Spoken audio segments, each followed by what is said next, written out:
right. So the next thing we're going to talk about in our foundations is number 2, and that is the famous Ben Hogan glass pane image. I like to call Ben Hogan Mr. Hogan.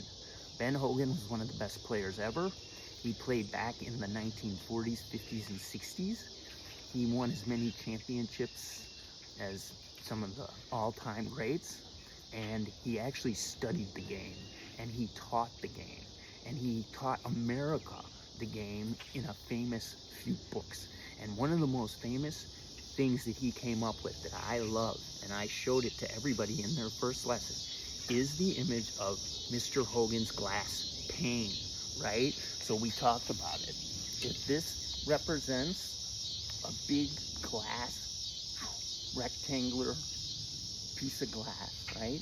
Big mirror, and it has a hole around just so my head. So here's the glass, it's coming. My head is sticking out. All of the golf swing is going to take place underneath Mr. Hogan's glass pane. So as we turn back, everything stays below it. If we come over it, we break the pane. The goal is to keep from breaking the plane. If we can move our body and get under it and around it, we're gonna have a good swing. What does that connect us to in our foundation? That the golf swing is a circular plane. We're actually coming in a circle around our bodies and back down through the ball.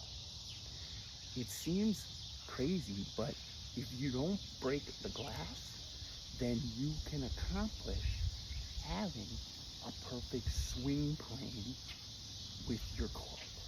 So the way that we can get rid of this big glass plane image is we're going to start looking at the golf shaft kind of as that plane in our swing.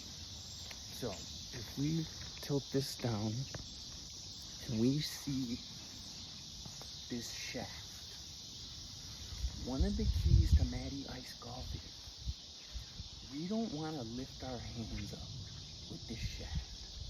We actually want to picture the glass plane right above our shaft, a couple inches. And what we want to do is we want to follow the shaft plane as we bring it back to what they call parallel to the ground.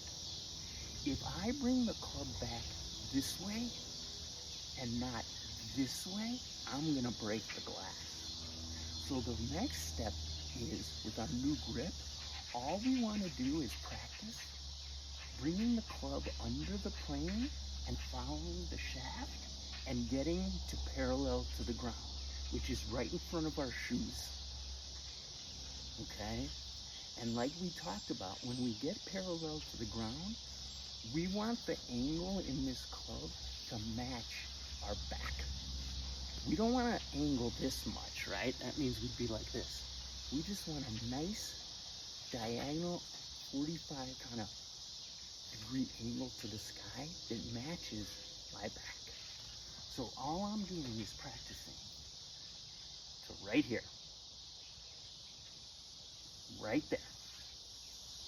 So what we do is we take a stick,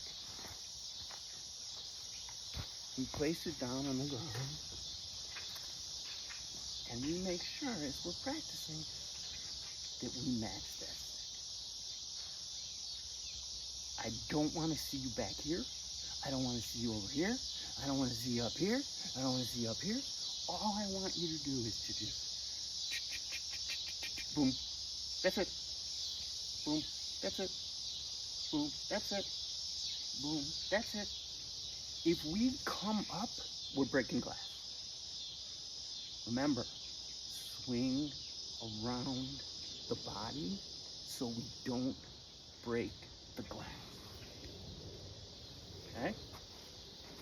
And we use the shaft to remind us. This shaft right here, it can't come up. It's got to stay right at that angle. And we'll be good. So that's step 2, okay?